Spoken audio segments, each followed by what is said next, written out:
Yes, hello si sis. Ngayon po ay magde-deliver ng parcel. Alam niyo ba, sa sobrang lapit ng business namin. Sabi nga, atrasan ako. Pag nag-live po ako sa umaga, sasabihin ko po yun. Check out now, ship. Ship now. Kaya ngayon mga sis ko, gabing-gabi na, ay mag-deliver pa rin kami. Pero yung mga natapos mo kanina, ay naipa-ship na rin po namin. Kaso po hindi pa tapos. Kaya po, ito pa rin. Pagka may natapos na po, halimbawa, magsusundo na sa bata. Kasi pag magsusundo na sa bata sa school niya, isasabay na po na ang mga natapos. At pagka ganito po na may hindi pa tapos, abutin kami ng gabi. Ang SPX po ay drop off. Kaya, minsan, pabor sa amin tong drop off. Kasi, may time naman siya ng oras ng pagsasara. Ang maximum oras niya po, nagsasara siya ng alas 7 ng gabi. Ang oras po ngayon ay ganap ng 6:52. Ayan mga sis ko, 8 minutes na lang ang sis ko ay magsasara na po ang SPX. Kaya talaga namang eto na talaga tinatrabaho na ng sis ko.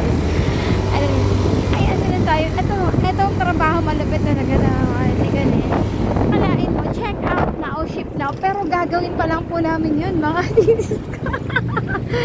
Tita lang yan, mga sis ko, sisters lang ha. Aba kung hindi pa kayo nakapag-avail, bista na ba kami sa aming Facebook page at sisters ko lang para, oh you may visit us on Shopee ha. Sa Shopee po kami nagla-live. Tapos yung mga na-live ko po doon, ginagawa din po kaagad namin. Agad-agad na namin yung tinatrabaho. Nga lang kapag kami sa may time talagang madami. Ayan, mga sis ko. Kaya minsan talaga inaabot tayo matindasious na gabinacious na mga sis ko na. Ayan, talagang sagad-sagaran sa oras sis mga sis ko. Ayan. Pag-pray nyo na open pa yung SPX drop off. Ayan mga sis ko. Super lapit na natin sa SPX. Ayan siya. Dito na tayo mga sis. Tada! Ayan si Kuya mga boy. Ayan siya mga sis. Kuya pahabol kuya. Papa eh. Papa.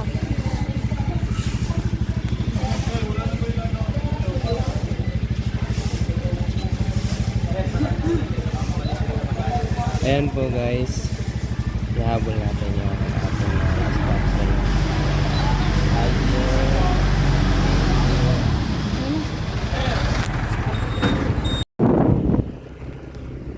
At dahil nakapag-drop off na tayo mga sis ko, papunta naman kami ngayon ng bayan. Sa bayan ng Angono. Ibig sabihin po sa palengke. Kasi po kami po ay mamimili na rin ng ulam ng mga bata bukas. Ayan. For the bili kami ng ulam itin ng mga bata tomorrow po. Kasi may pasok na. Ayan.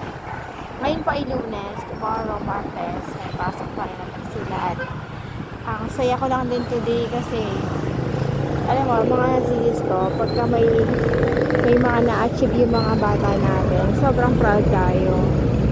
Di mo naman sila talagang pinupuri, pero ikaw bilang magulang, iba ang feeling mo kapag may na-achieve sila na mga maliit na mga goal din sa buhay nila. At syempre hindi natin pinapahalata na sobrang happy natin, pero happy talaga tayo mga sis ko.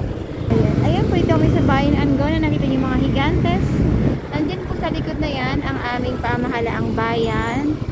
Ayan, ang bayan ng Angono. Sis ko, ganyan siya na. Ito pa ganito po sa aming bayan mga sis ko.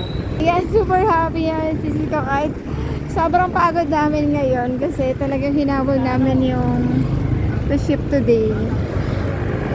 Pero ang happy namin. Then po muna ang ganap. Pupunta lang po muna kami sa bayan at maghahanap ng parking.